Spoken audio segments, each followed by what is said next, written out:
Before we get started, if I could, I'd like to ask everybody to stand with me and join in a word of prayer, and then we'll recite our Pledge of Allegiance. Let's pray.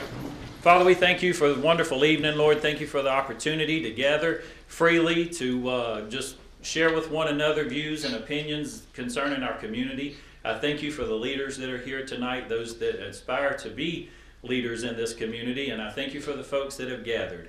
Lord, I want to lift up a special prayer for those folks in Las Vegas and their families.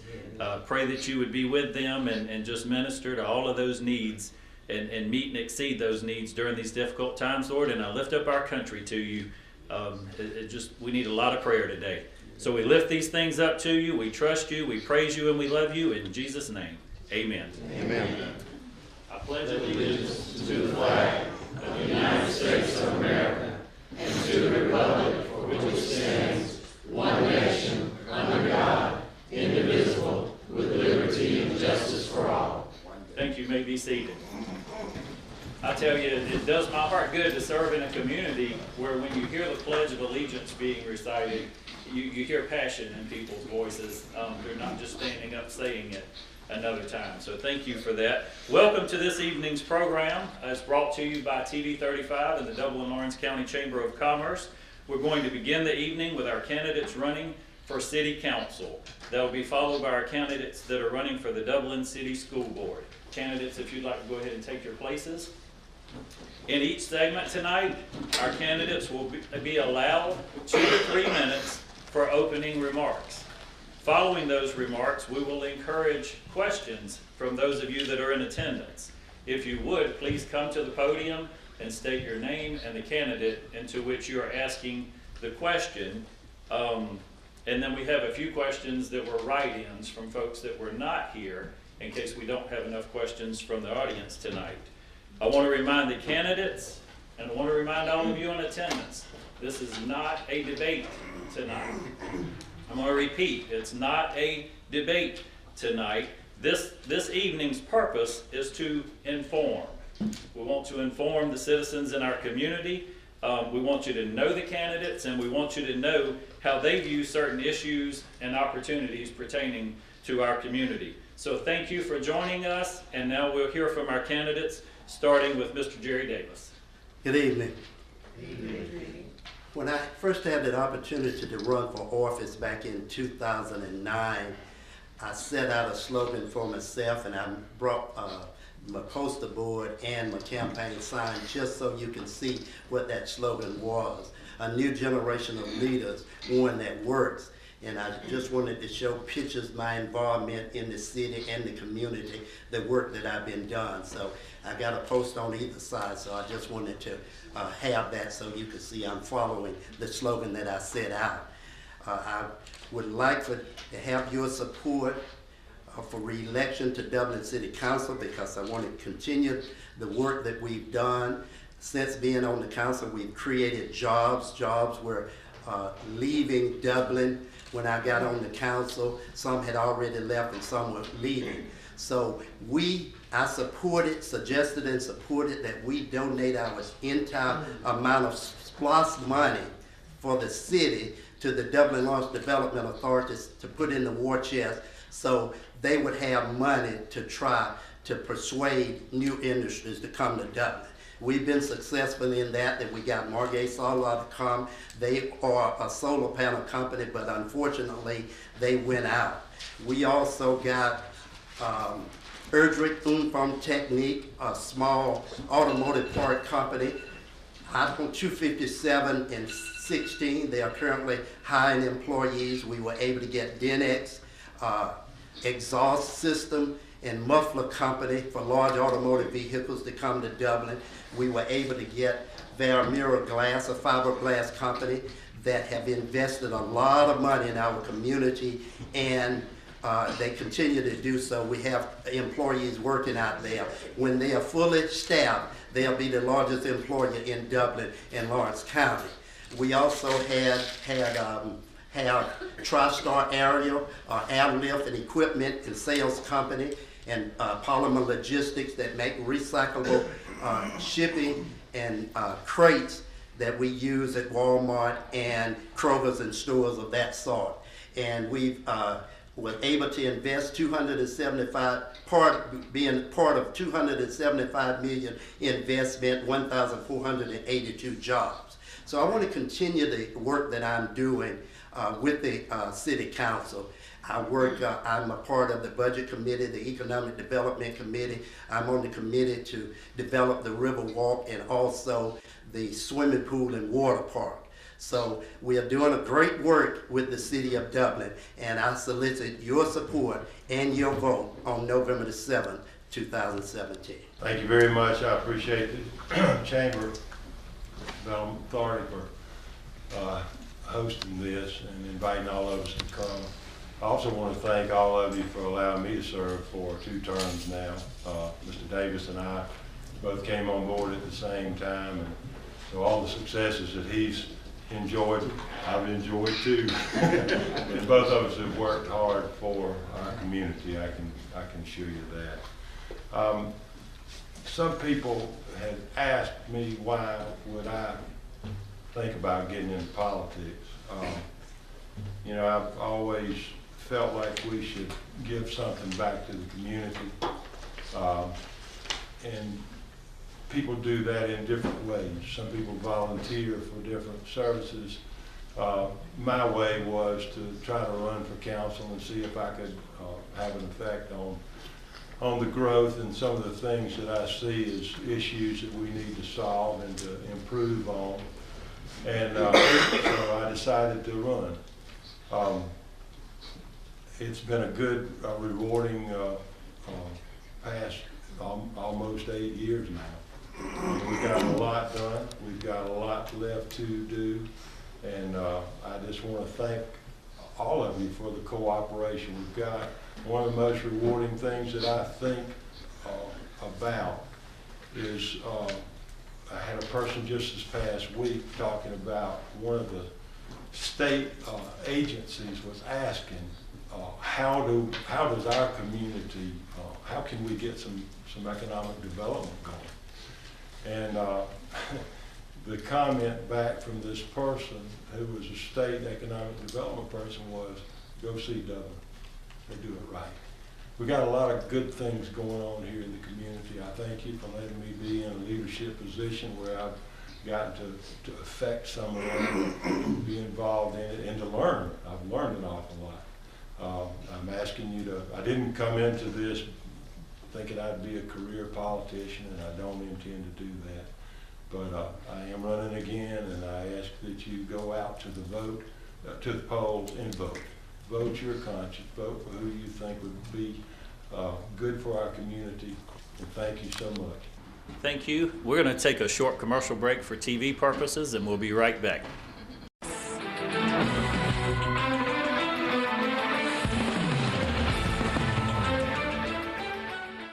A lot of people don't know that Nationwide Insurance is the largest farm insurer in the country. Is your irrigation or your equipment insured at actual cash value, or is it insured at replacement cost? How will the actual cash value actually be determined? By market value, which you can buy a used piece of equipment on the market for, or at some formula your insurance company has come up with? Replacement cost.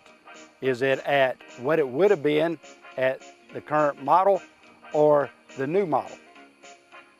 Don't find out at the time of a claim. Call us and let us go through it with you to help make sure that you're insured getting the most value for your dollar. Are your barns, equipment sheds, other structures covered properly? Is your livestock? Is your chemical in storage? Are your fuel tanks, your nitrogen tanks? Are all these items covered? Have you ever been asked? That's what we do when we come to your farm, because we're on your side. Nationwide and Walker Insurance is on your side.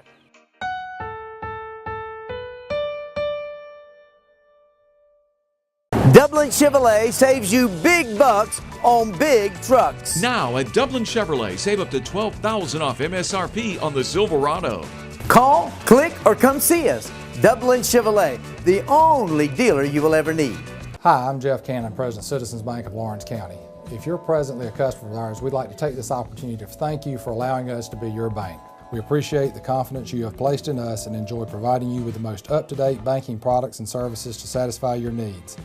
If you're not a current customer, we would like to invite you to stop by and let us show you true community banking at its best. We concentrate on our local community, doing our part to make Dublin and Lawrence County a better place to live, work, play, and retire. We recently introduced 2 new products, eStatements and Access Now, our mobile banking app. Both of these products will help to make banking with us more convenient and will also help to provide you with a safer and more secure banking experience. So for all your banking needs, just give us a call or stop by and let us show you personal banking at its best. Citizens Bank of Lawrence County, member FDIC, and an equal housing lender.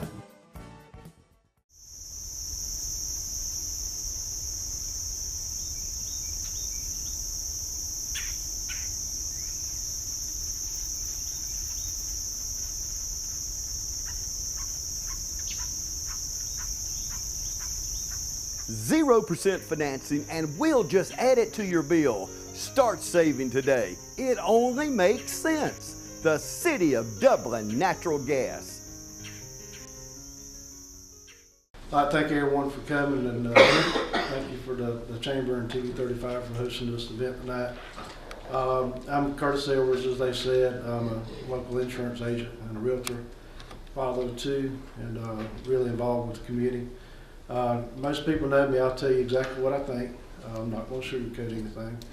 And whenever I get my mind made up, and I'm going to stand behind the decision, whether it's popular or not. One thing about Dublin is all the jobs being created. That's not city council. That's a cooperative of a lot of people. You have so many volunteers in this community on Development Authority. I attend every single meeting they have whenever it's possible on there. These are great people in our community. They've put in countless volunteer unpaid hours. Enough can't be said. Everything that happens with the city council, none of it is possible without the community's involvement. That's just a fact. I mean, if you don't support what we want to do, we're going to fail. If you don't plan to fail. That's the key, is how do you plan what's going to happen in the future? A lot of people hear me talk about a 10-year plan or a 5-year plan in my business ventures, different things like that. I mean, I plan way ahead, and you plan in case if you have to take a step back. Same thing goes for city government. I mean, what if this doesn't work? Well, you have to have a backup plan for it on there, and you don't sit there and you cry and you lick your wounds and you move on. That's just the fact of the way it works. I love this community. I grew up in this community. Back years ago, my dad was business partners with Albert Franks back when Albert was mayor. Learned a lot of things from Albert. I know he didn't make a lot of popular decisions, but he made a lot of good decisions that were better for the community. At the time he made decisions, no one understood, and they really didn't agree, but in the long term, they ended up being some of the good decisions to make on there. I love Dublin. Like I said, I chose to stay here and raise a family and open a business. My thing, what I like to see is I think downtown Dublin's great. What's going on downtown? Hey, what good does it do to bring jobs to Dublin if you don't have a good community to live in? The community is involved in your development downtown, your citizens, and the attitude of the public. That's one thing. Maybe in a realtor, when people come into town, they say, I had one reception. I didn't know anyone in Dublin, and I've met so many people, and they open arms and welcome us in. That means a lot. That means the citizens are doing something right, not us. It's just a matter of a group of people getting together and making right decisions and all working together. I love being a part of the equation, to be honest with you. So I ask that you vote for me to re-elect me as city council on November 7th. I'd love to serve. Thank you. Hi, my name is Sophia Jordan, and I've lived in Dublin for 30 years. I'm a newcomer. I'm very interested in what happens in Dublin community. I'm very involved with the City of Dublin. I'm on different committees. I'm a licensed realtor, and I understand about fair housing, and I understand about there's a great need for affordable housing. I'm concerned I'm concerned about the elderly, our senior citizens. I'm concerned about their their fair housing. I'm concerned about the youth in Dublin Lawrence County.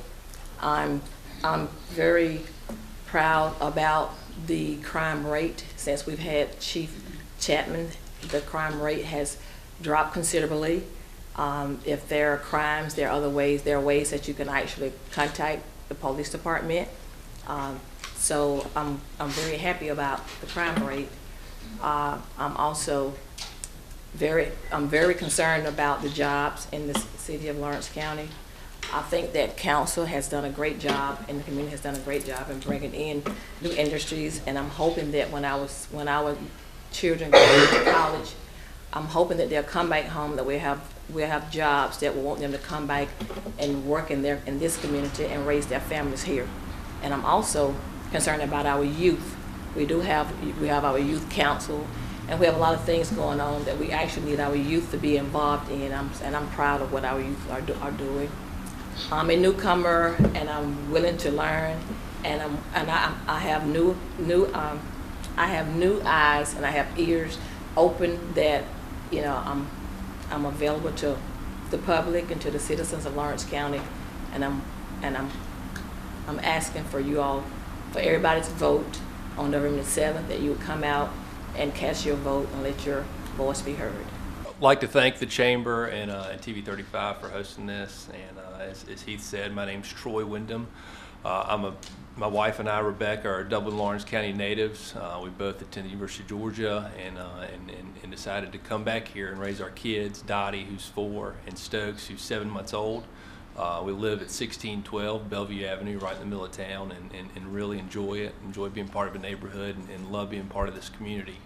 I'm a partner in a family business, Windham Greenhouses, down in the south part of the county. My wife owns her own business. She's a family therapist. She owns Middle Georgia Family Therapy, down 19, and we've, thanks in large part to the history and the great leadership with the city and our community, we've been able to come back here and enjoy raising a family here. And my parents are here, my in-laws are here, and it's been a real blessing to do.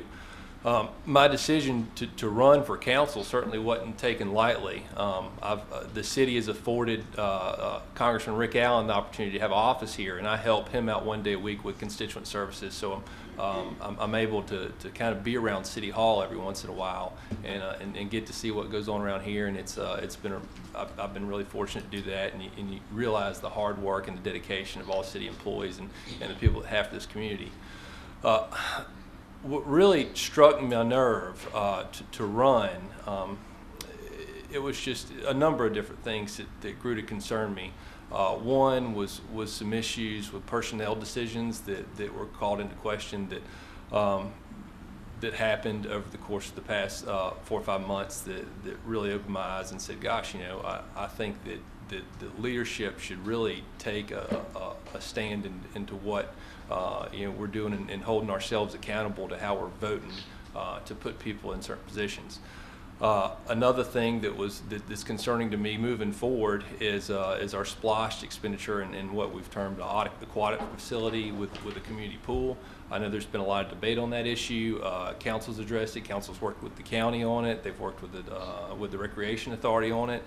And you know, there's been discussions of serious outlays of money, upwards of $2 million or more in construction and operating expenditures on a pool or some sort of aquatic facility, and things like that. When you look at it, you say it's great. You know, the city's going to be in the amenity business as opposed to the service business, which they're very good at as far as trash, water, sewer, gas.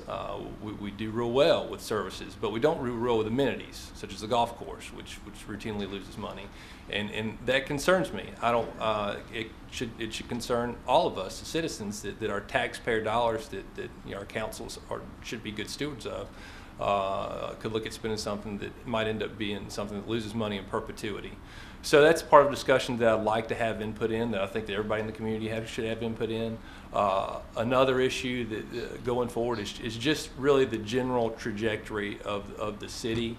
You know, I'd like to see us in a place where we continue to recruit and work well with industry, work well with the county and recruiting industry. And I know there have been some hitches in that in the relatively recent past, and that's something that I think that really we should all make an effort to push forward, work towards going forward. And I'd appreciate everybody in here's vote. If you have any questions regarding me or my platform, my cell phone number is 478-290-0913. Feel free to call me anytime. I'm happy to discuss anything with you, and we appreciate your support. We need to take one more commercial break and we'll be right back.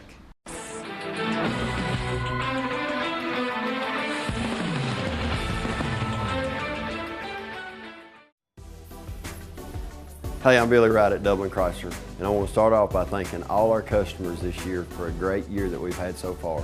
And now I want to thank all our teachers, staff, and coaches for the time you invest in our children. And coaches, good luck on this year's football season. Next, I want to let everybody know what's coming up here at Dublin Chrysler Dodge.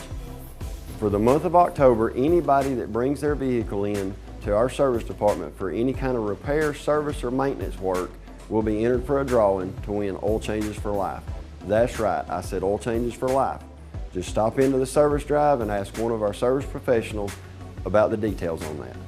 Thank y'all, and come see us at Dublin Chrysler Dodge Jeep Ram. See Dublin Chrysler Dodge Jeep Ram today at 2054 US 441 in Dublin. Call 272-3500 or 1-800-GO-DODGE.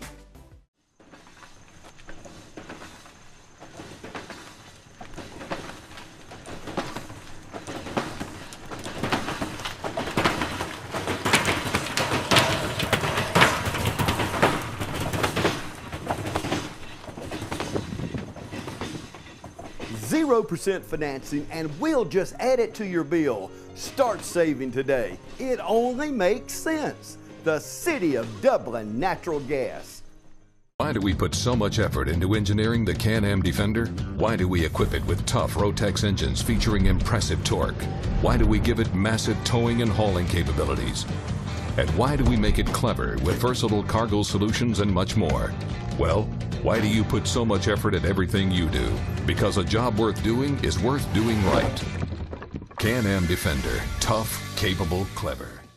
Visit the new location of Myers Equipment and Supply, 301 North Jefferson Street in Dublin. Call 478-272-7769. There are many ways of doing business today. Hello? Call centers, mobile apps. Right away. But when it comes to what really matters, our way is pretty simple. To be there when you need us most.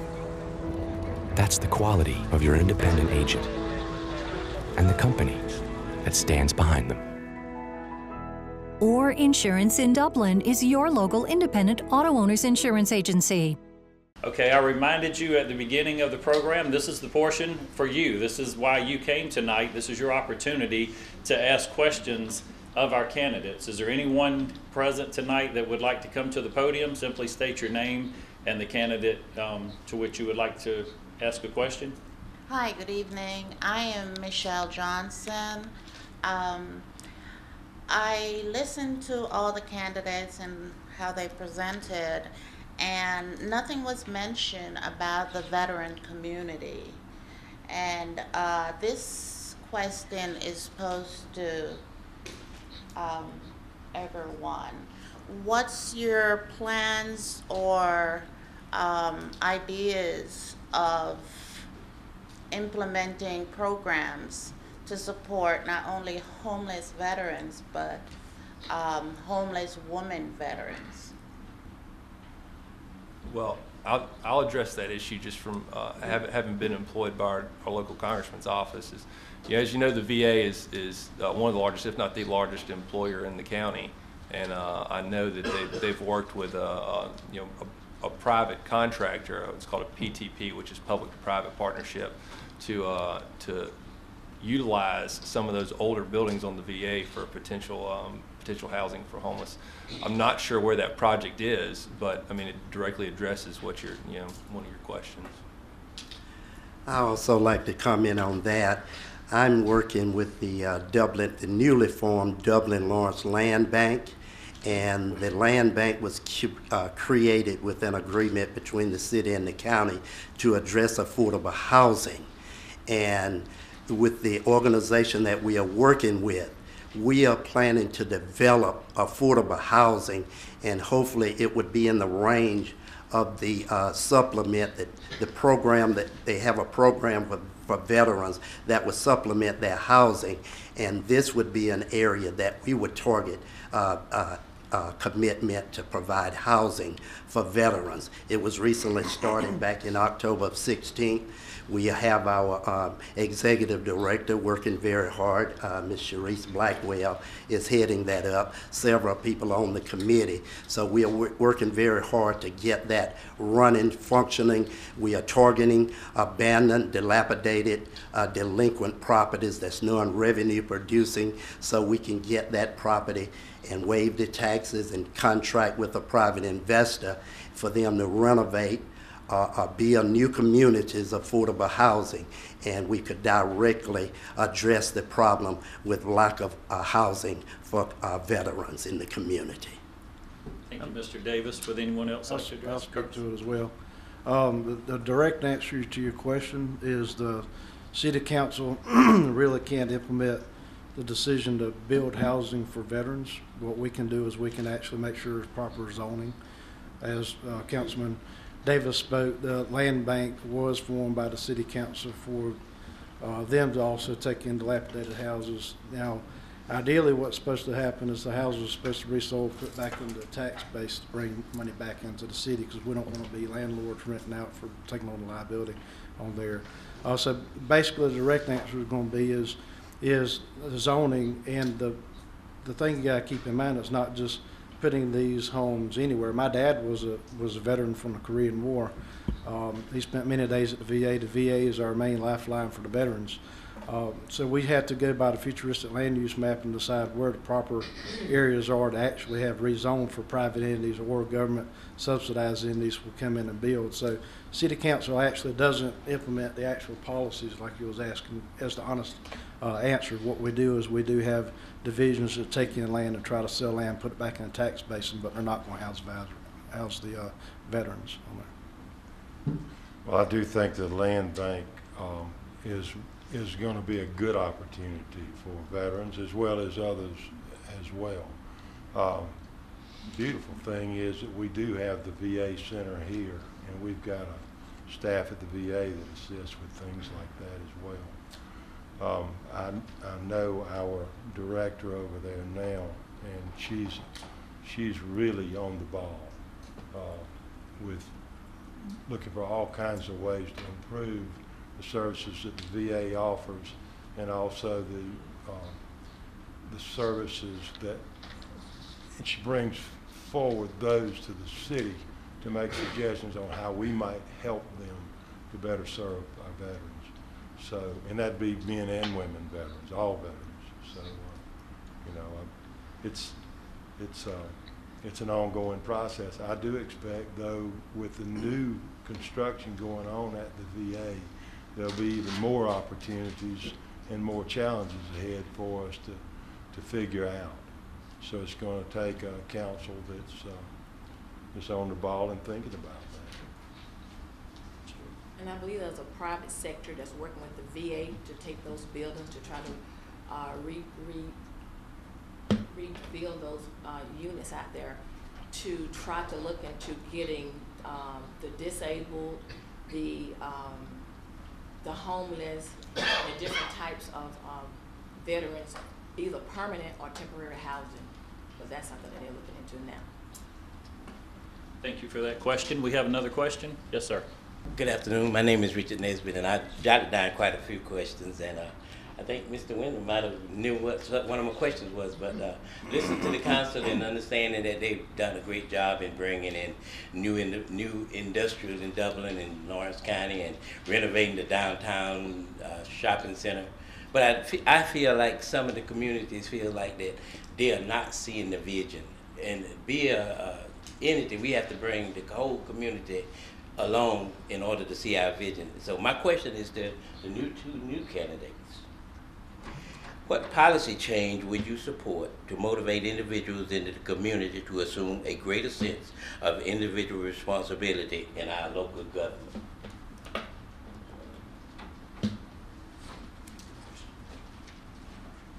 I'll take that, Mr. Nesbitt.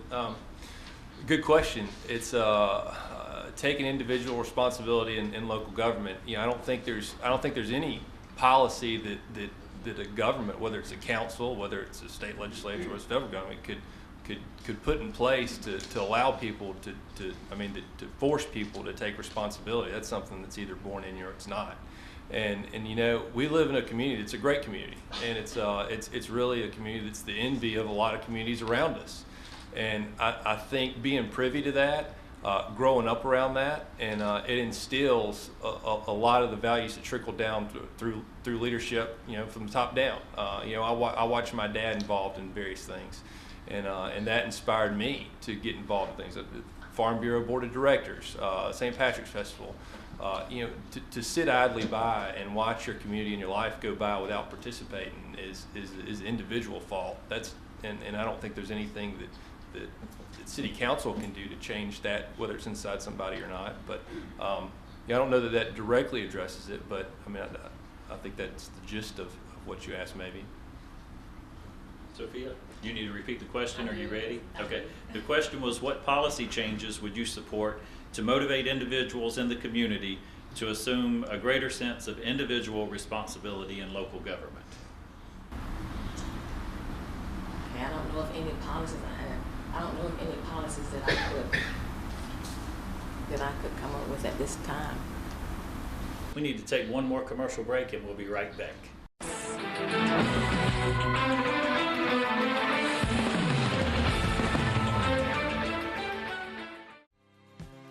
Portions of this program are brought to you by Curry Companies and Caldwell Bankers, community builders since 1902. We called Integrity Hospice in to help with my mother. They took care of her like she was their family. They provided everything we needed. They brought in the hospital bed. If she needed labs, they could draw the labs. Whereas before, it was a day off work for me. They brought in the bedside commode, they brought in a shower chair. It was an answer to my prayers because I had the support that I needed. It's a very difficult process for the family, but our job at Integrity is to make things much easier. I recommend Integrity Hospice very highly. Hey, I'm Billy Wright at Dublin Chrysler, and I want to start off by thanking all our customers this year for a great year that we've had so far. And now I want to thank all our teachers, staff, and coaches for the time you invest in our children. And coaches, good luck on this year's football season. Next, I want to let everybody know what's coming up here at Dublin Chrysler Dodge. For the month of October, anybody that brings their vehicle in to our service department for any kind of repair, service, or maintenance work will be entered for a drawing to win oil changes for life. That's right, I said oil changes for life. Just stop into the service drive and ask one of our service professionals about the details on that. Thank y'all, and come see us at Dublin Chrysler Dodge Jeep Ram. See Dublin Chrysler Dodge Jeep Ram today at 2054 US 441 in Dublin. Call 272-3500 or 1-800-GO-DODGE. Why do we put so much effort into engineering the Can-Am Defender? Why do we equip it with tough Rotex engines featuring impressive torque? Why do we give it massive towing and hauling capabilities? And why do we make it clever with versatile cargo solutions and much more? Well, why do you put so much effort at everything you do? Because a job worth doing is worth doing right. Can-Am Defender. Tough, capable, clever. Visit the new location of Myers Equipment and Supply, 301 North Jefferson Street in Dublin. Call 478-272-7769.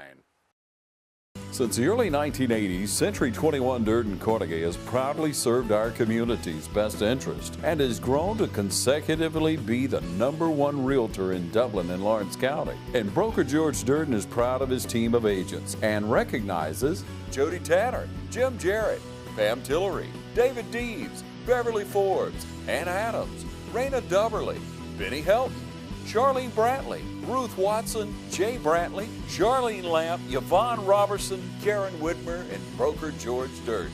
Thank you for allowing Century 21 Durden Cornegay to serve you for more than 35 years.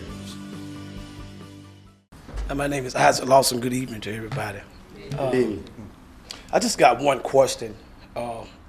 Is anything gonna be done about the maybe businesses or different things moving in our community, for as next door to our house, our properties? I mean, if you've been like me the last 8 years, by the time you get home, it's 6, 7, 8 o'clock. You can't really get to a meeting, so you don't know what's going on. So I mean, you wake up, business next door to your house. Is anything? I mean, is anybody looking at that? Is anybody saying anything about it? Are you asking about noon meetings? Like we have tried to do meetings at noon before, but certain council members couldn't make the meetings, so the decision was made to have them all in the afternoons. But it certainly is open to have one noon meeting a month and then one afternoon meeting a month. That has been brought up, but and I'm open to the noon meeting in one time a month and the afternoon meeting for a month. Where you know, because one concern is there's a lot of citizens who work noon until 8 o'clock, or they'll work, you know, past when the council meetings goes, and we need to be available for all citizens. So I would certainly support having one noon meeting a month and one afternoon meeting a month. We can include all the community. Right, but the question is, I mean, is anybody saying anything about the businesses or all this stuff moving in our community? I mean, they're just putting it there, and it's just, you know, it's just there. You know, and once they get it there, you almost can't get it out. Now, what are you talking about moving in? Yeah, I would think if a zoning changes, that they would have to put up a visual permit that you would visually see before they were able to do anything if the zoning changes. Is that not right? Yes, we have different zoning in our community, and if they are not qualified to come into that zone, they are not allowed to come in. If it's a new business that we are not familiar with, then we take measures to address that, to maybe just put a hold on that particular request until we can study it further and to see whether it's in the best interest to allow that particular business to move in to our community. Yes, sir. Mr. Davis, you're right. I mean, he's absolutely right. He usually is right. He's a smart guy. But that zoning board, I mean, that's who an application goes to first. And certain criteria have to be met in order for the zone, for it to even be considered. Usually they go through that, and then they either approve it or don't. Then they send that to council, and then we vote on it based on. And most of the time, we go along with their recommendation. It's a very diverse group, and I don't recall, but I don't even know if we've ever had one where we disagreed with the board, with what the zoning board's recommendations were. One thing I'd recommend too is if a business or entity does move into a neighborhood that could be operating at a capacity that's not approved for, we definitely need the citizens to let us know, because without your input, we're just oblivious of what may be going on in that incident on there. So you could have someone that zones something for professional type business, and next thing you know, they're working on cars or something like that there, and it's not a professional business. It could be an auto body shop. So definitely please bring it to our attention, because we have a planning and zoning committee, or department rather, and you could actually go speak to anyone with any concern you have, and that department has an officer that goes out and they investigate what's going on, and they can write fines as a result if it's not turned around. So so if you have anything that does happen, please bring it to zoning's attention, and if they're not operating that business properly, then we can shut them down. Yeah, they need to be compliant in what their license addresses. Can I ask a question about your question? I know you were saying, like, you come on like one day and all of a sudden that business is there, but does Dublin not have the ordinance where it states that before that can happen, they have to erect a great big old sign. It has to be so large in letters for a certain amount of time. Give the community the time to know that this is about to happen before it even goes to zoning for the approval. Does that not happen? No, ma'am. Because it is part of other cities, so is that not? Yeah, that's what I wondered too. Do they have like a physical sign that goes on the property? But the problem is writing is so small, and it's usually on one side. So, and this is one thing we've talked about too, is the it faces the road, so when you're going down the road, you don't know there's a sign there. Yeah. We need a two-sided sign with people writing on there. That's an old problem. It's just a matter of getting that resolved and getting a bigger sign. Something that I can address, because like where I'm from, anytime you want to make a change, like you say something coming and you want to rezone an area, the community has a right to know, and it has to be it's a certain height. The letters has to be so large, it has to remain there for so long a period of time that the whole community and anybody passing by has the right to see that this is coming. I mean, it has to be very conspicuous so that you can know, and at that time, if it's something that the community isn't aware of or maybe don't want, they have the right to go to the zoning meeting. But if it's something like where you don't know it's there, you have the zoning meeting, nobody comes out to say this is what we want and need. So, I mean, I think that should be something that could be addressed. Whenever a business want to come into Dublin, then we put up a notice. It might not be as large as it need to be. We put up a notice about a zoning change notice. It's advertised in the paper. And so we make an effort to advise the community of the different businesses that's proposing to come into Dublin. Thank you, and thank you for that question. We need to move along. I do want to remind you, everyone watching and everyone in the audience as well, City Council meets twice a month right here, and we also film those, and if you miss it, you can't come to one, you can catch the show on TV 35. We had another question? My name is Scott Beasley. I'm a business owner in Lawrence County and have been so for quite a while, and I really appreciate what you guys do. I'm excited to hear you talk about jobs in Dublin, Lawrence County. And my question, I will direct it to Councilman Smith, and I'd be glad to hear the rest of you have your thoughts on it, is what have you done that you will continue to do for enhancement of Dublin, Lawrence County economic development, and which is jobs? Thank you. Well, there are several things that we do in an ongoing way. That is, when new prospects come in, we provide a lot of information to them to make them aware of services and utilities and opportunities that they might need. Usually they get in touch with us and let us know what requirements they'd have in terms of water or gas or utility type things. And so we do put together packages of information for industries, and then when one comes, if they've got requests for something special, for example, when the Valmira came, one of the things they required was a gas loop that the city and the county has worked together with the development authority to make sure that, because their gas can never be cut off. I mean, once they fire that thing up, they can't cut it off. So we do consider those things and try to make those things available to people who come in. Must be doing a lot of things right, because we're getting a lot of industries in here that are really envy of the area.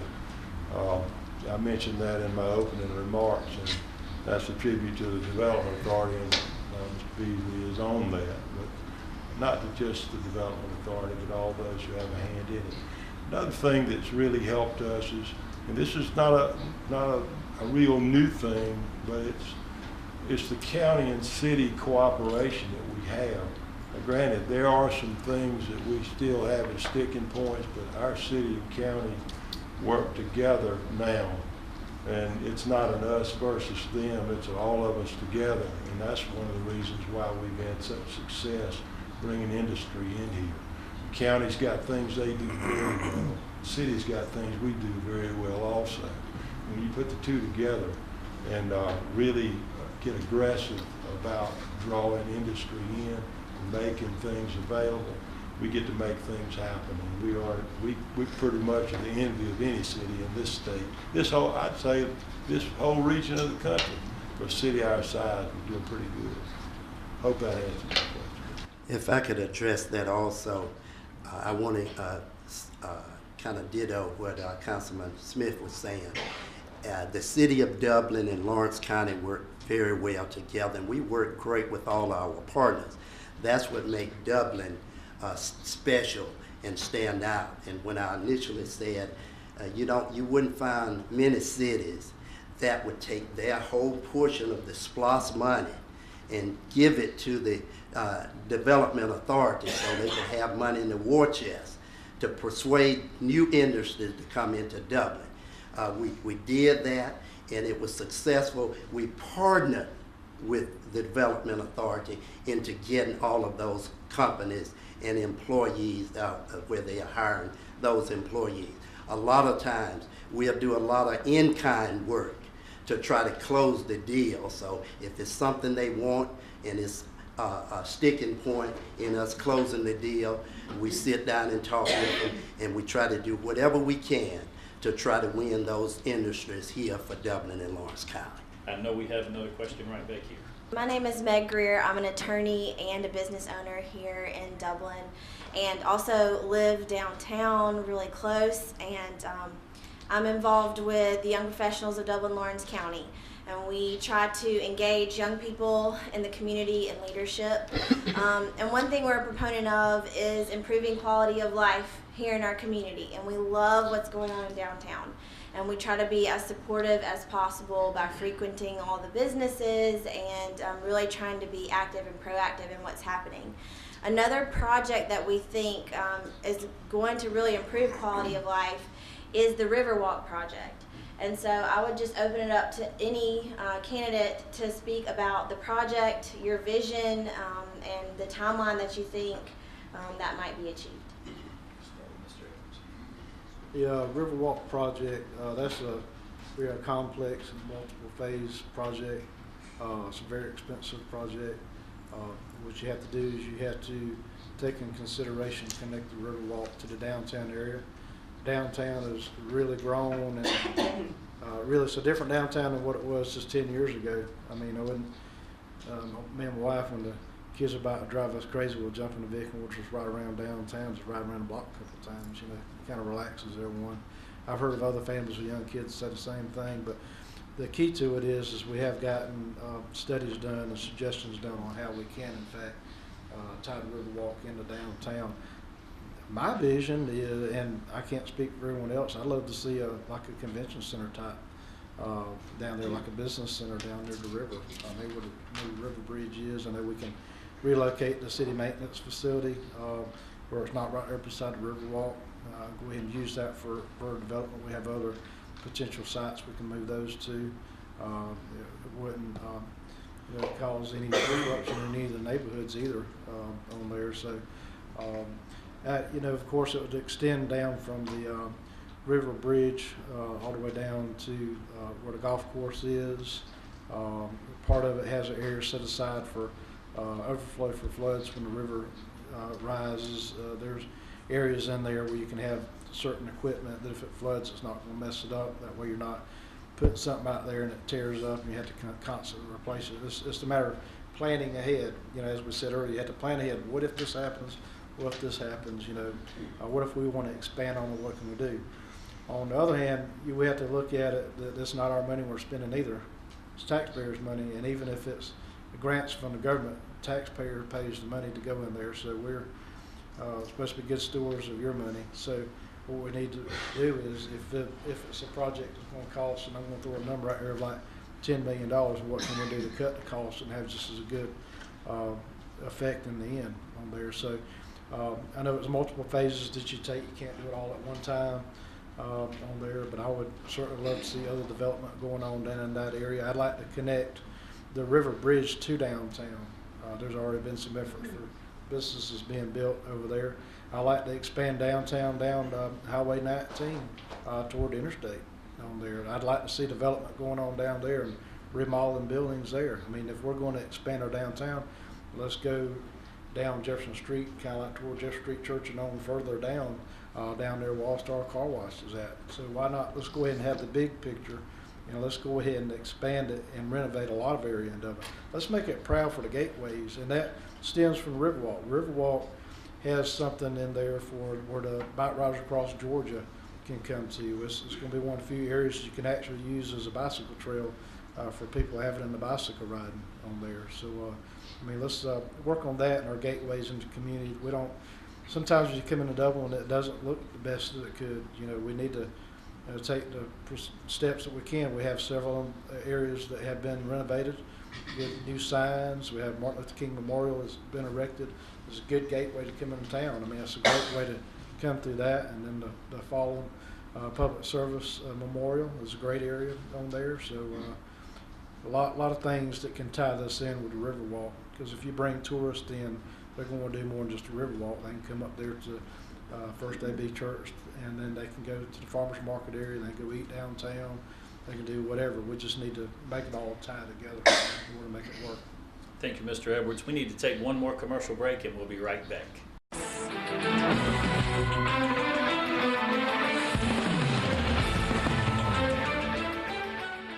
It's easy to score a great deal at Dublin Chevrolet. Get 0% financing for 72 months on Tahoe or Suburban. Call, click, or come see us. Dublin Chevrolet, the only dealer you will ever need. First Lawrence Bank invites you to experience banking at its best. Whether you have personal or business needs, we're a full-service bank big enough to handle all of your banking needs and small enough to provide you with that personal touch you've grown to expect from a community bank like First Lawrence Bank. Looking forward to your future. That's First Lawrence Bank in Dublin and Dexter. Member FDIC.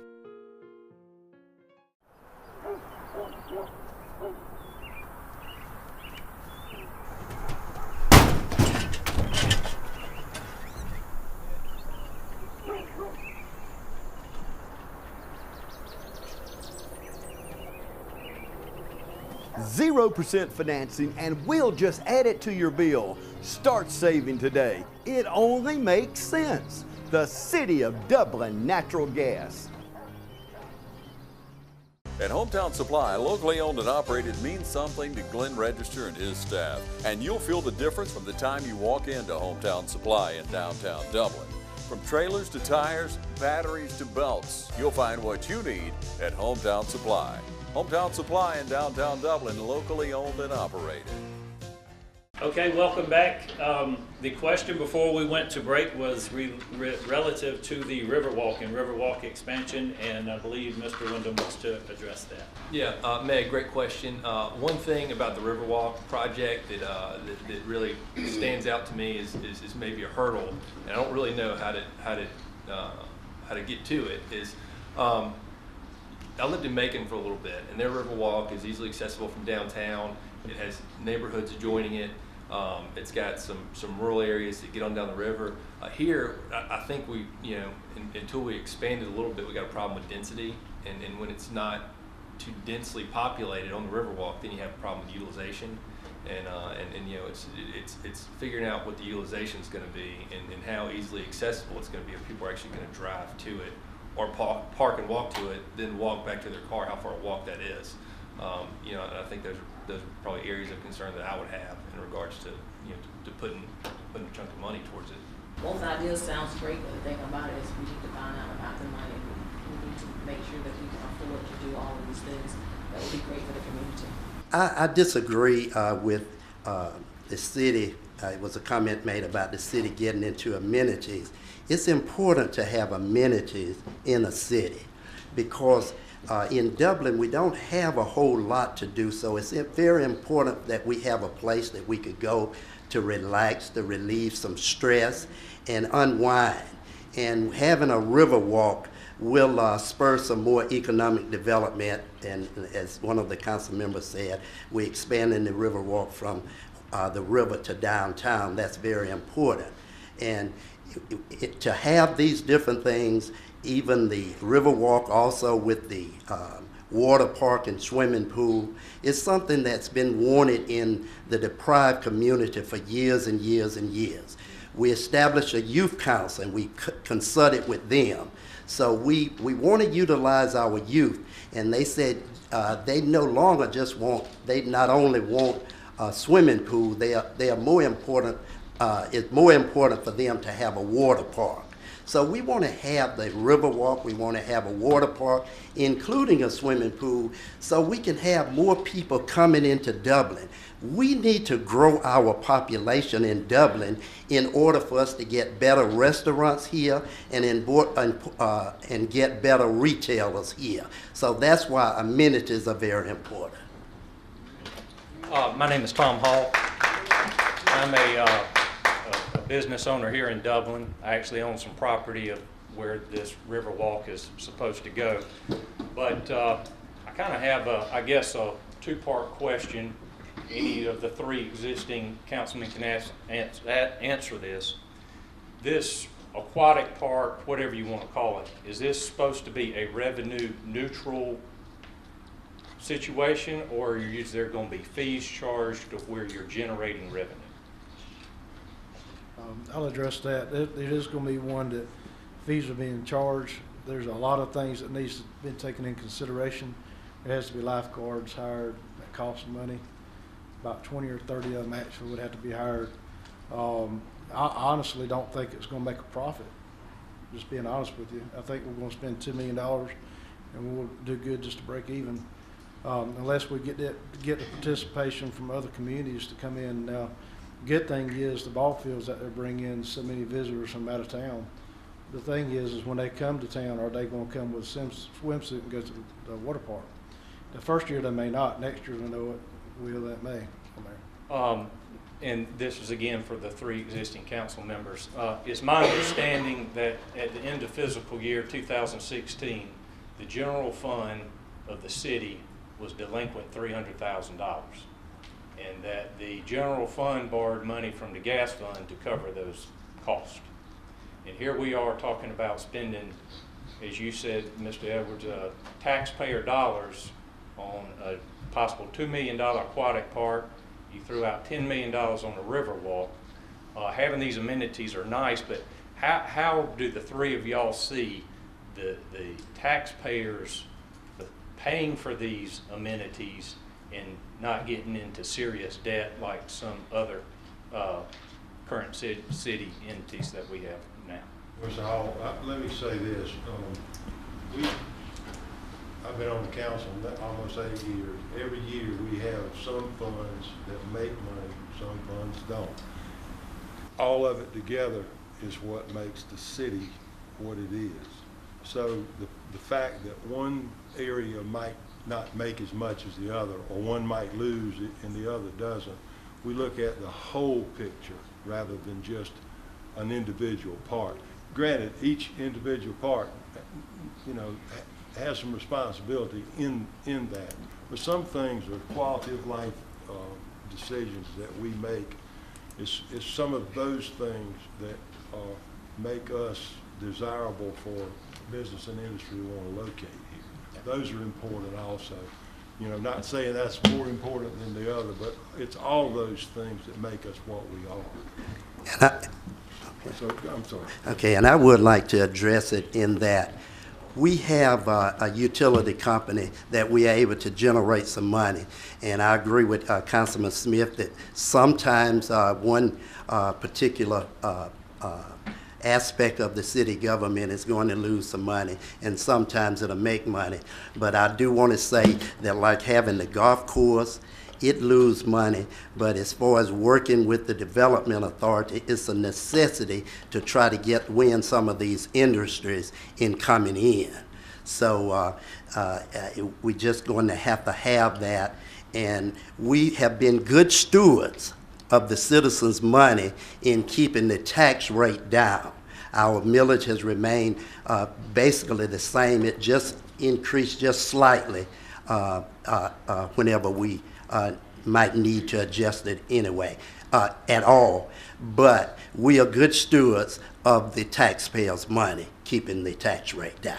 I think it's a great question, great discussion, and again, for the sake of time, we're going to have to move along, so we're going to end on that question. But I think it would be good to hear from our two candidates that have not served on council, how they would view this discussion. So if you two would briefly share your remarks on this subject. On this subject, I think what I said remains. I mean, I realize that we do need these amenities in Dublin. I realize that, you know, having the things that will actually draw people in, businesses in, tourists in, that sometimes you've got to make decisions as to the overall picture as to what you do when you do it. But the bottom line is, I understand that we do need to make sure that we are good stewards over the citizens of Lawrence County's money. So that's my take on that.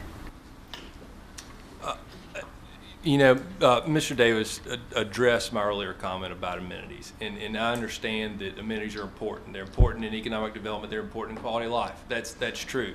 What I do feel is that, you know, that it's great to have amenities, but let's let the private sector focus on that, and when we're focused on industry recruitment, you know, I don't think the industry's coming in here saying, oh, these amenities are great, but there's no workforce. And I think that's the issue that's heightened in recent discussions with industry recruitment is, you know, what's the workforce like? How can we improve that? How can we spend money on building a quality workforce? I know the Career Center is a big part of that. You know, our school systems are a big part of that. And that's just a direction I'd like to see council focused on, as opposed to you know, making a decision based on teen council, you know, saying a water park's what they need. I mean, that's a small sample size, and it's almost anecdotal.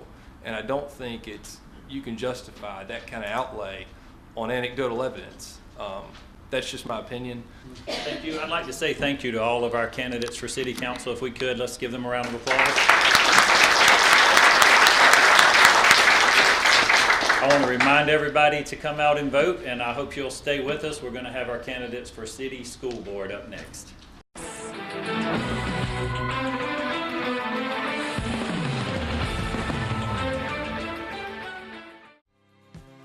Portions of this program are brought to you by Curry Companies and Caldwell Bankers, community builders since 1902. Hey, I'm Billy Wright at Dublin Chrysler, and I want to start off by thanking all our customers this year for a great year that we've had so far. And now I want to thank all our teachers, staff, and coaches for the time you invest in our children. And coaches, good luck on this year's football season. Next, I want to let everybody know what's coming up here at Dublin Chrysler Dodge. For the month of October, anybody that brings their vehicle in to our service department for any kind of repair, service, or maintenance work will be entered for a drawing to win oil changes for life. That's right, I said oil changes for life. Just stop into the service drive and ask one of our service professionals about the details on that. Thank y'all, and come see us at Dublin Chrysler Dodge Jeep Ram. See Dublin Chrysler Dodge Jeep Ram today at 2054 US 441 in Dublin. Call 272-3500 or 1-800-GO-DODGE. Hi, my name is Regina McRae, and I'm running for Dublin City Board of Education at large, and I need your vote. I believe in being accountable to all students, teachers, parents, and community members. I'll be a representative for all students in Dublin City School System. So vote for me November 7th for Dublin City Board of Education at large. Real people steal people. Professionals demand dependability on the job. Homeowners expect long-lasting value. And servicing steel dealers provide friendly, knowledgeable support. Right now, pick your power, fuel, or battery, and get a great value on a steel blower, starting at just $129.95. Get yours now, only at your local steel dealer. Visit steeldealers.com or search STIHL. Cullen Supply and Engine Service, your steel dealer at 826 South Harris Street in Sandersville and 910 East Jackson in Dublin. Okay, welcome back. We're going to hear now from our candidates running for the Dublin City School Board. Again, I want to remind everyone in attendance and remind both of our candidates, this is not a debate forum. This is purely for informational purposes, to give these men and women an opportunity to share their platform with you and to give you an opportunity to ask your questions and expectations. So with that, if we could, we're going to start with Ms. McRae. Thank you to the Chamber and also to TV35 for hosting this event and for inviting me. My name is Regina McRae, and I am running for the Dublin City School Board of Education as an at-large member. A little bit about myself. I'm married to Derek McRae. We have 3 children. Our oldest is a 2015 graduate of Dublin High School. She's currently a junior at Savannah State University. And our 2 younger children, Derek Jr. and Ariana, are actually 6th and 7th graders at the Dublin Middle School. So we have children that are currently in the system. My father-in-law was Archie McRae, and for those who know him, he was a lifelong educator. And so education is something that is really important to us. I have a bachelor's degree from Wesleyan College. My bachelor's is in history and political science, and my master's degree is in counseling and psychology. I currently work as a licensed professional counselor. I've been working with children and families in Lawrence County and surrounding counties for the past 10 years. So as to why I'm here, again, like I stated before, you can tell that this is very personal for me, with my husband and I having children that are in the Dublin City school system. And so I noticed that there were a lot of changes going on in the system that were really impacting our children. And as a parent, I began to really wonder how these changes that were going on in the city school system was going to impact my child's ability to excel and to thrive. And so that's a very important issue for me, and that's one of the things that kind of drives me and is my motivation for getting involved in the Dublin City school systems. Some things that are concerning for me is how we're managing our funds, what decisions we're making with our money, and how these decisions are impacting our children and impacting them to the point that it impacts their ability to excel in the classroom. At the end of the day, as a parent, you want the best for your children, and I want the best for any child that's in the Dublin City school system. We want to be able to produce quality students and ensure that they have a quality education. And in order to do that, we've got to make sure that these children have stability. We're asking them to excel and to thrive and to achieve and to exceed our expectations, but we've got to ask ourselves, are we setting them up for that? Are we putting them in the best scenario so that they can do that? So, today I'm here just to offer a little bit more information about my thoughts and views, and I'm asking for your support. Thank you, Ms. McRae. Mr. Carswell? Yes, good evening. My name is Nelson Carswell. I'm running for Dublin City School Board because I believe green and gold, folks. The Dublin City school system has a long history of academic excellence. I believe that the Board of Education needs to get back to making sound financial decisions. I have a large problem with the amount of transparency the board has not been given the community as a whole right now. I was born and raised in Dublin. My mother and father are Mary Edith Tanner and Nelson Carswell III. They're in the audience tonight. My grandfather is Dr. Nelson Carswell. He's a longtime pediatrician here in Dublin. He was probably a lot of y'all's baby doctors.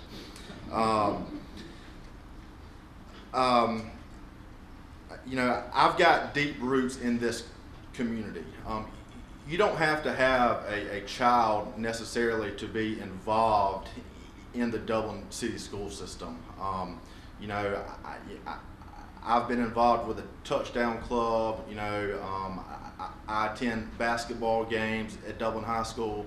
I attend baseball games at Dublin High School, and those are just a few things that me being a non-parent does right now. I'm a 2007 graduate of Dublin High School, and those 4 years really afforded me a great academic and athletic experience.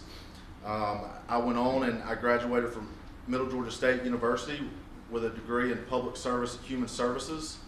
And currently I'm employed with First Medical Transport as their public relations director. During my time in college, I was a substitute school teacher within the Dublin City School System. I subbed at Dublin High School, Susie Dasher, the middle school. I also worked with the 21st Century program at Dublin High School after school for 2 years, and then I followed that up 2 summers. I worked at Dublin High School as with the 21st Century program, and that's a phenomenal program. If you're not aware of it, kids come in, if they're behind in a class or two, they can make up credits and be able to graduate on time. It's a phenomenal program, and I would like to see our school system continue partnering with that program. I believe that the school board's decisions and actions need to be transparent, as I said earlier. I will be accessible to all of my constituents. In this case, that's the whole city of Dublin. I'm running for the at-large position. And you know, the best way I know to be accountable to you all and the viewers is to give you the best way to get in touch with me, and I'll give my cell phone number out to the entire city of Dublin right now. It's 478-484-2972. Call me, text me, shoot me a message on Facebook, and let's talk about the concerns that you have with the Dublin City School System. I ask for your prayers during this election and ask for your vote on November the 7th. Thank you, and I look forward to answering your questions tonight. Thank you, Mr. Carswell. Thank you, Ms. McRae. We need to take one more commercial break, and we'll be right back.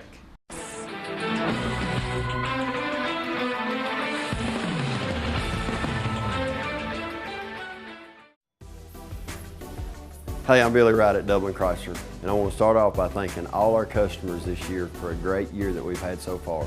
And now I want to thank all our teachers, staff, and coaches for the time you invest in our children. And coaches, good luck on this year's football season. Next, I want to let everybody know what's coming up here at Dublin Chrysler Dodge. For the month of October, anybody that brings their vehicle in to our service department for any kind of repair, service, or maintenance work will be entered for a drawing to win oil changes for life. That's right, I said oil changes for life. Just stop into the service drive and ask one of our service professionals about the details on that. Thank y'all, and come see us at Dublin Chrysler Dodge Jeep Ram. See Dublin Chrysler Dodge Jeep Ram today at 2054 US 441 in Dublin. Call 272-3500 or 1-800-GO-DODGE. At Hometown Supply, locally owned and operated means something to owner Glenn Register.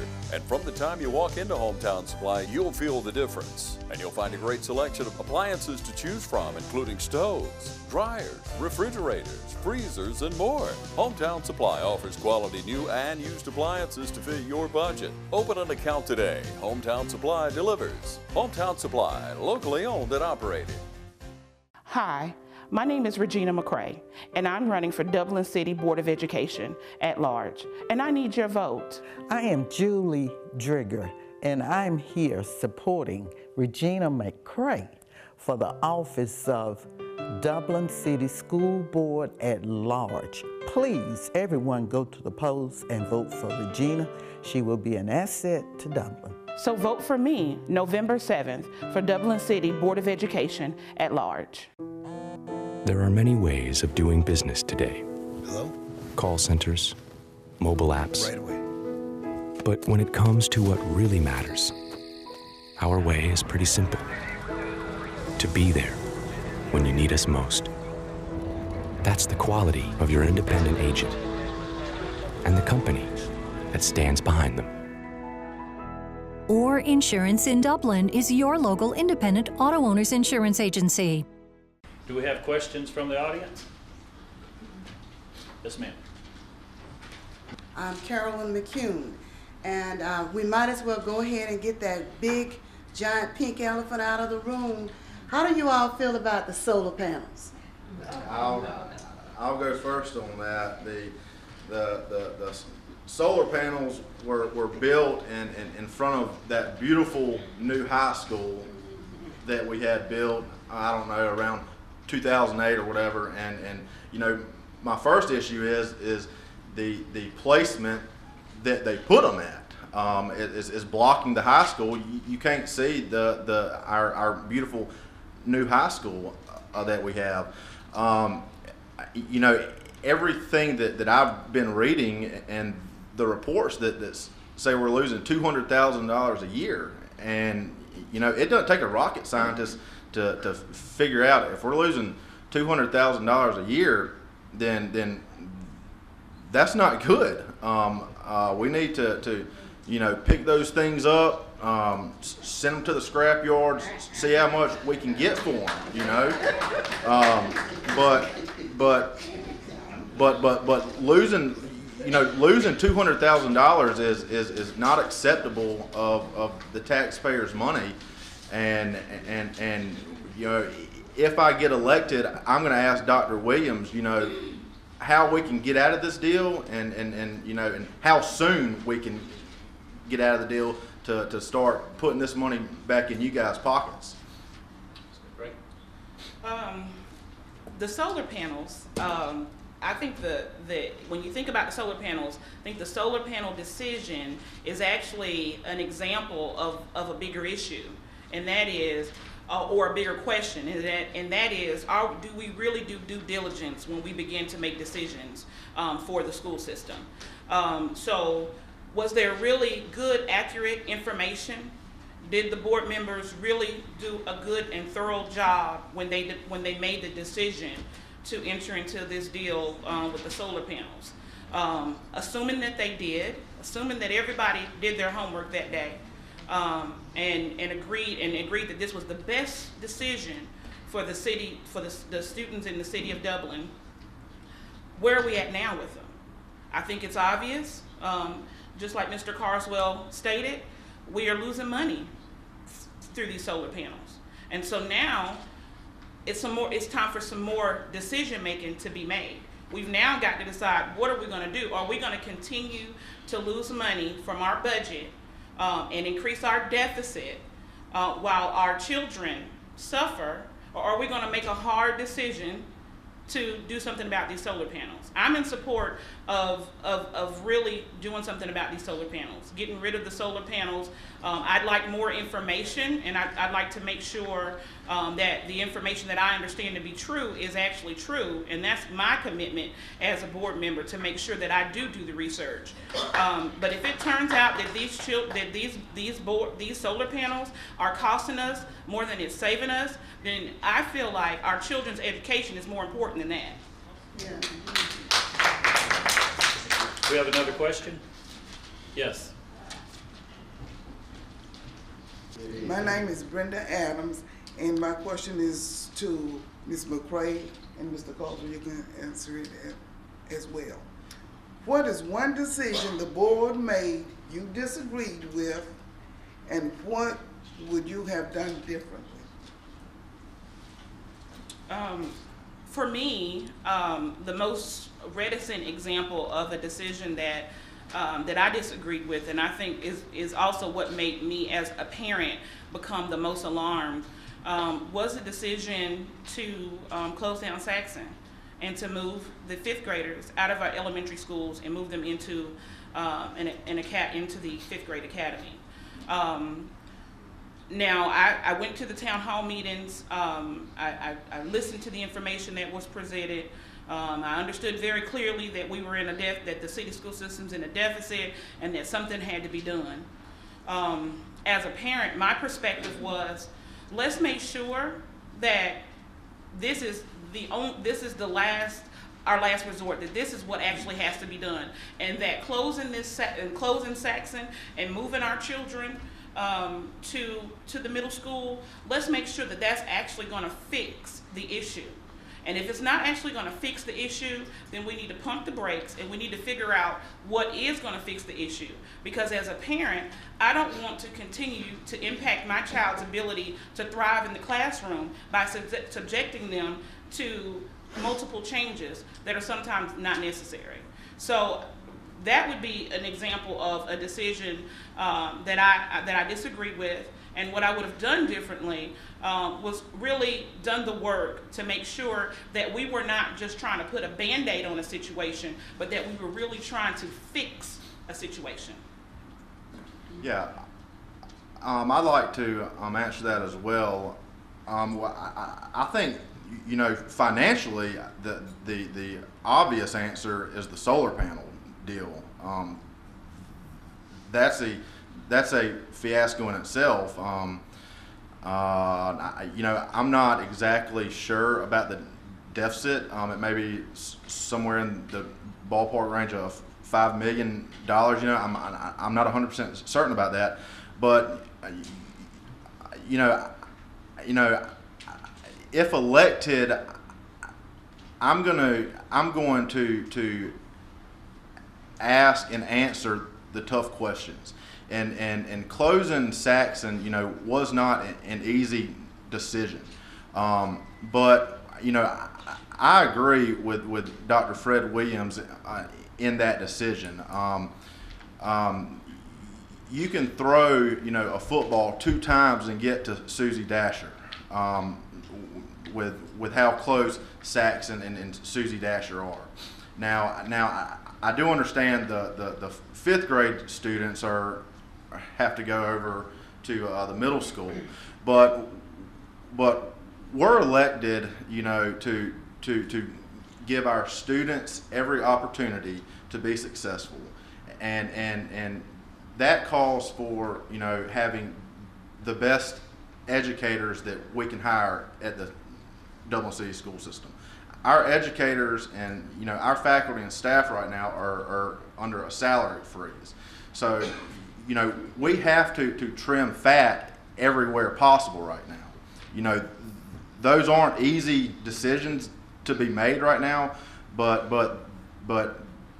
they're necessary decisions in my opinion. And you know, I think closing Saxon was a tough decision that Dr. Williams made, but also at that same time, just this past year, he's put $2.1 million back towards the deficit, and you know, closing Saxon, I'm sure, was a large part due to that. And since that time he's closed Saxon, we've also brought in the Heart of Georgia RISA from Eastman over to be in place at Saxon Heights. So you know, we're getting money from Heart of Georgia RISA also.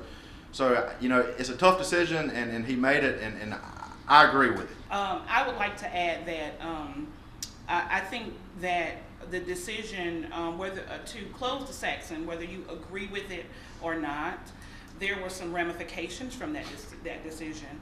And what I have seen is that the classroom sizes have now increased due to us moving those students. And what increased classroom sizes does is it puts another burden, more of a burden on a teacher. You take away individual learning time from students. So I guess I want to make a broader point, which is that it's really important just to really think through. Of course, we have to make tough decisions. No one will ever always agree with everything you make, every decision that you make. But my perspective, and if I'm elected as a city board, I always want to be a sounding board for, at the end of the day, how does this impact our children? We need to take one more commercial break and we'll be right back.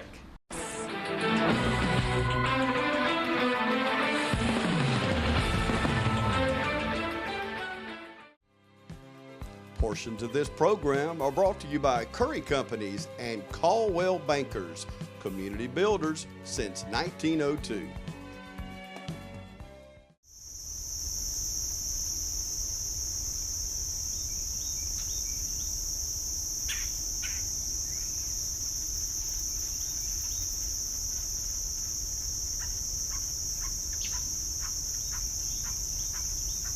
%0 financing, and we'll just add it to your bill. Start saving today. It only makes sense. The City of Dublin Natural Gas. Hi, my name is Regina McRae, and I'm running for Dublin City Board of Education at large, and I need your vote. I'm Doug Wolf. And I'm Jean Wolf. And we support Regina McRae for the Dublin City School Board at Large position.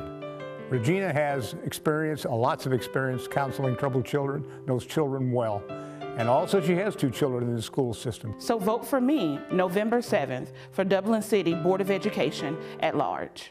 It's easy to score a great deal at Dublin Nissan. The Sentra S is as low as $14,485. Call, click, or come see us. Dublin Nissan, the only dealer you will ever need.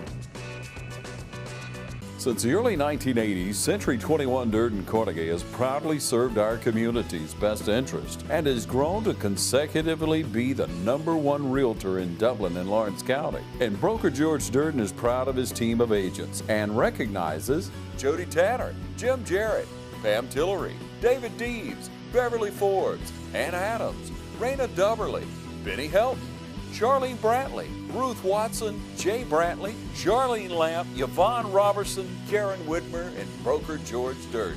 Thank you for allowing Century 21 Durden Cornegay to serve you for more than 35 years.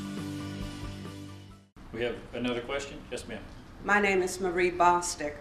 My question is, since we've touched on the big elephant in the room, I think we'll go for the gigantic this time. Would you please, both of you, address the issue of consolidation? Thank you.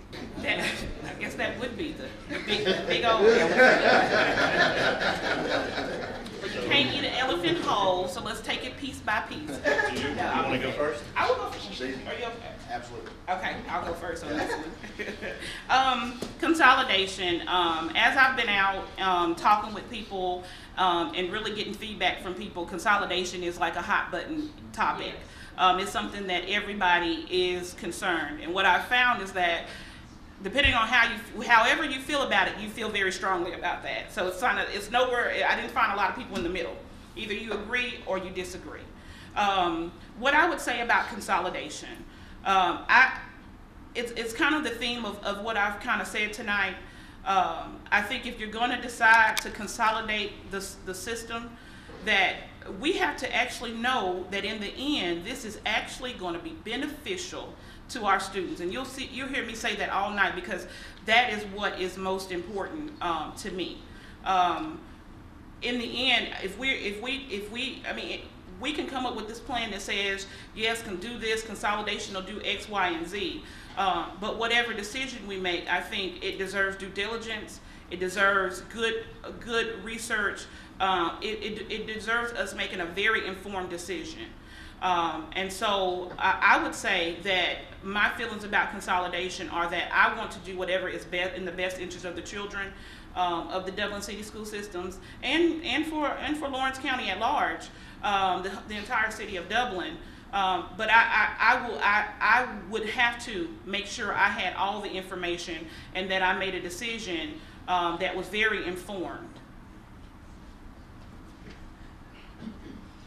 Yes. To my knowledge, there hasn't been a feasibility study done. And I don't think the county system is for consolidation right now. So in order for us to start even talking about consolidation or even having a study done for that matter, we've got to get the county to the drawing board, the talking table first. I'm for educating the kids in Dublin City school system, and that's the bottom line.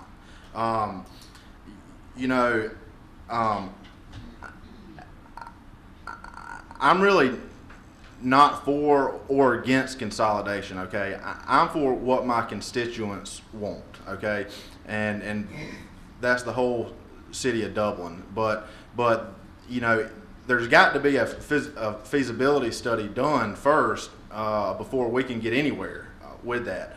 With that being said, if it's not in the best interest of the students in the Dublin City school system, you know, I'm not for consolidation.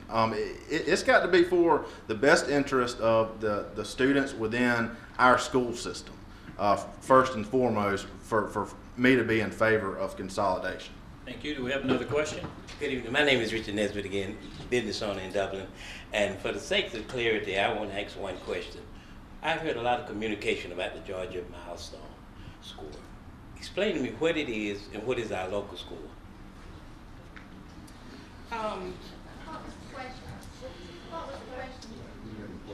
The question, he's asking if they would explain the Georgia Milestone, exactly what that means and what is our score. Yes, sure. I'm not 100% positive on that question, Mr. Nesbitt.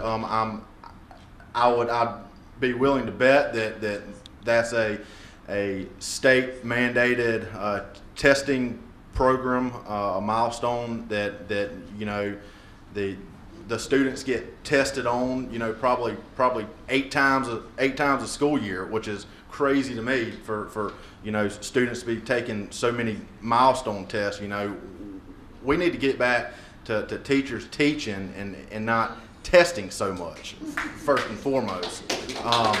But to follow up on that, you know, I'm not 100% Mr. Nesbitt on that. That's something I need to look into.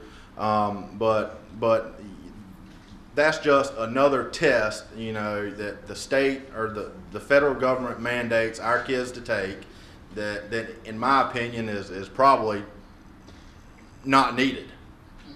Thank you. I agree. The Georgia Milestone test is a federally mandated test that is given to our children at various grade levels. They're required to take various parts of the test. Some take all, some just do English and math, depending on what the state has mandated.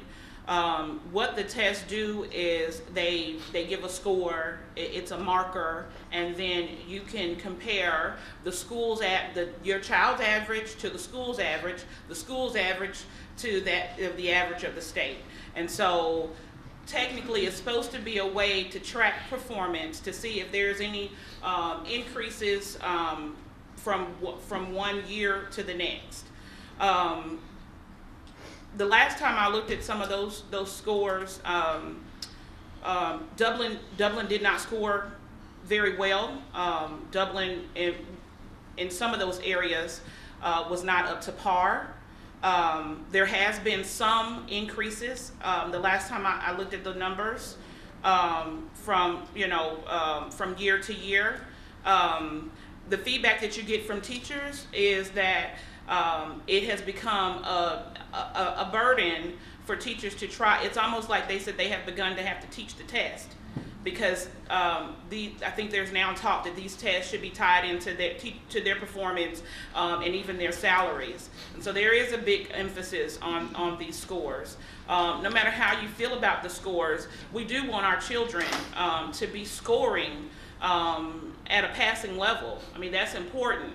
That they do that, and so I think we need to do the things, do what we can to make sure that they're actually getting the information and getting the training that they need in the classroom, and that means listening to what our teachers are saying about instruction time, about constraints, and as a school district doing what we can to alleviate those constraints, so our teachers can have that opportunity to help these students so that they can achieve on these standardized tests. Thank you, Ms. McRae. We're going to take one more quick commercial break, and then we'll be right back.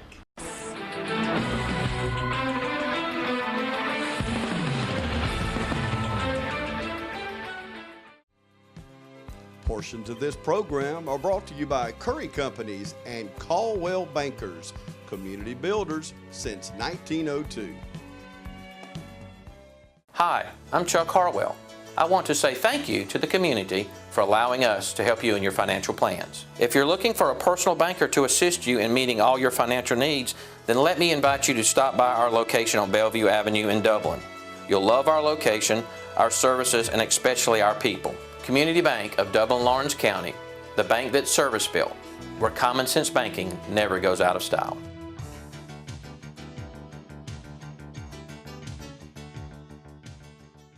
Since the early 1980s, Century 21 Durden Carnegie has proudly served our community's best interest and has grown to consecutively be the #1 realtor in Dublin and Lawrence County. And broker George Durden is proud of his team of agents and recognizes Jody Tanner, Jim Gerry, Pam Tillery, David Deeves, Beverly Forbes, Ann Adams, Raina Dubberly, Benny Helton, Charlene Brantley, Ruth Watson, Jay Brantley, Charlene Lamp, Yvonne Robertson, Karen Whitmer, and broker George Durden.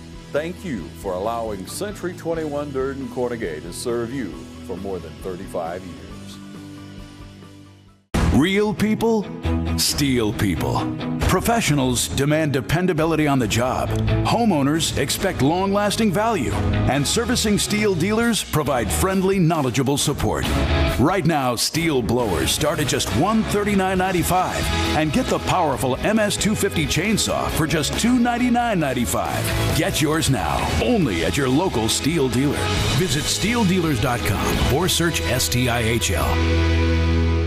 Cullen Supply and Engine Service, your steel dealer at 826 South Harris Street in Sandersville and 910 East Jackson in Dublin. Okay, welcome back to the show. Ms. McRae, Mr. Carswell, thank you for joining us tonight.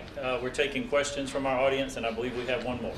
My name is Gerry Johnson. I have children that have graduated in the school system. Now, I want to know one thing. We're going to have 7 representatives that will be representing the city school. Are you all going to work for Dr. Williams? Or are you all going to work for the citizens of Dublin? You all do the hiring at the school board. And one issue we had in the past is the board members didn't do that research. We can't depend just on the superintendent. Are you going to be a rubber stamp? Are you going to represent the citizen that elect you? Are you more interested in playing ball? Are you more interested in educating our children? We know what our children need.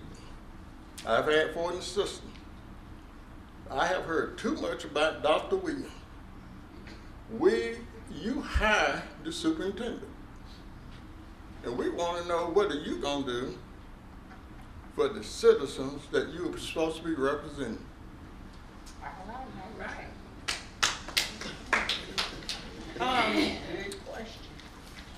That is a good question, and it's really important because that is a responsibility of the board, and the board must take that responsibility very seriously. Anybody who knows me knows that I'm probably the why girl, because if it doesn't make sense, you can't sell me on it. It has to make sense. I have to understand it. And my moral compass does not allow me to co-sign just because that's what I'm supposed to do. I'm an individual in that way. You know, sometimes it gets me into trouble, but more often than not, it's just who I am.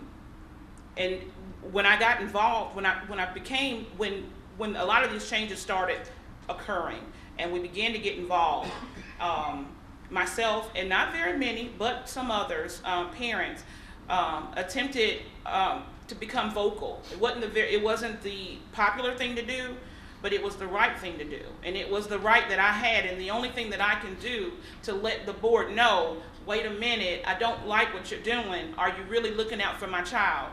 And so those of us who could, came and we vocalized that, we verbalized that, and we stood up for our children. And as a board member, I intend to do the same thing. I intend to stand up for our children. Yeah, the board does not hire and fire personnel. The board, goes along, either accepts or denies what Dr. Williams' recommendations are. So I guess you could say essentially, they may do the hiring and firing, but if I'm elected, I'm going to represent my constituents who put me in office. I'm going to give every person in this room, you know, a voice. You know, we may not agree on everything. The public may not be aware of everything that goes on within the school system, because to my knowledge, you know, personnel matters have to be kept in-house. So you know, a lot of decisions the public may not fully understand, but at the end of the day, you know, I'm elected by the people who put me in office, and I will absolutely represent the people who put me in office. So that's a good question, Councilman Johnson. I also wanted to add that as a board, we must hold Dr. Williams or any other superintendent accountable. That is our job, and I think that when these solar panels were done, had we done that at the time, we may be in a different position than we are now. Can I follow up on that? Sure. When you know, Dr. Williams was not in office when the solar panels went down. Our former superintendent, Dr. Ledbetter, you know, may have duped us into that deal, and the board may have not done their due diligence, you know, in reading the fine print. But Dr. Williams was dealt a terrible hand with the solar panels and the deficits. He was, but like I stated, I said Dr. Williams or any other superintendent. So I was referring to whoever the superintendent was at that time. Correct. Do we have any other questions? Yes, ma'am. My name is Michelle Johnson, and I wanted to know about the Move On When Ready program. I think that's a wonderful program, but is there going to be any revision to increase communication between the child, the college, and the high school, and make it more accessible and known to the community on a whole? We couldn't hear the question. We could not hear you. The question is concerning the Move On When Ready program, and she would like to ask the candidates if there will be any further communication to help make this program more visible to the students in Lawrence County, in the city schools especially. Sure, I would hope so. Our counselors that we have in our high schools, that should be, you know, part of their job, you know, is to let our students know about every program out there that's for you know, juniors and seniors to take these college courses, and when they graduate high school to be able to already be, you know, a sophomore almost basically in college right after they graduate from high school. But if more, you know, scrutiny needs to be put on that for, you know, for awareness, then absolutely, you know, I'll look into it myself, and I will ask the counselors at the high school, you know, the teachers, the principal, you know, I'll ask everybody to get on board with that, because I really like that program a lot. That program and the 21st Century program, I think, are two phenomenal programs that we have in our school system right now that we need to keep building on. Oh, let me just take a second to just kind of brag on Dublin, even though maybe, you know, maybe I hadn't said everything in positive, but I do believe that Dublin is an excellent school system. And I do believe that the opportunities that our children have in the city school system are second to none. I think when it comes to informing and getting participation, one of my suggestions would be to really start at the parent level, because we've got to get some education out there so that parents know that they can really know and understand what the benefits to these programs are. I mean, these are some awesome things to be able to have credits or be nearly done, or not have to do much more after you graduate. That's awesome. I went straight off to a 4-year college after I graduated, but we know that's not everybody's path. I mean, it doesn't make us any one better than the other, but we all have different paths. And so I think Dublin has done a really good job at being able to target these and target students and identify different career paths and get the children started early. So to answer your question, I think we've got to do a better job at engaging our parents and really helping our parents understand the benefits so that they can encourage their child. Because it's going to start, that's where it's going to start. It's going to start at home. Thank you. I want to say thank you again to both of our candidates for coming tonight.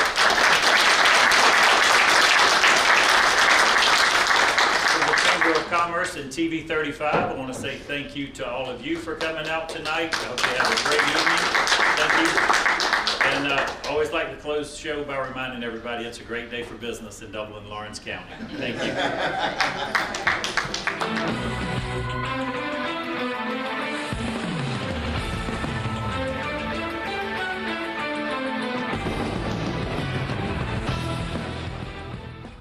A lot of people don't know that Nationwide Insurance is the largest farm insurer in the country. Example, this tractor.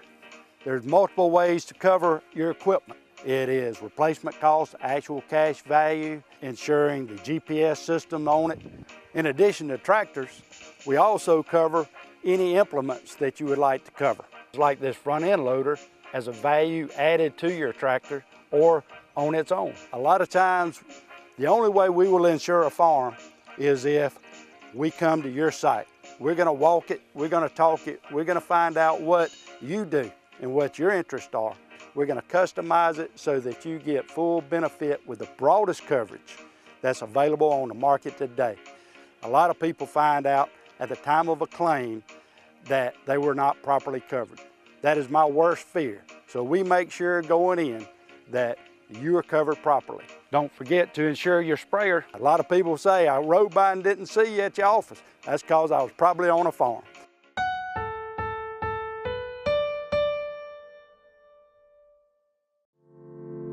At Morris Bank, we understand that your personal finances and banking experiences can be stressful. We also know that it doesn't have to be that way. That's why for over 60 years, we've dedicated ourselves to providing common sense banking to people just like you. Even when I started working here, there was a definite vibe that you felt when you walked in the door, from the music that you're always going to hear playing to the hello, good to see you, welcome, how can we help you? You know, it's just a different experience when you bank here.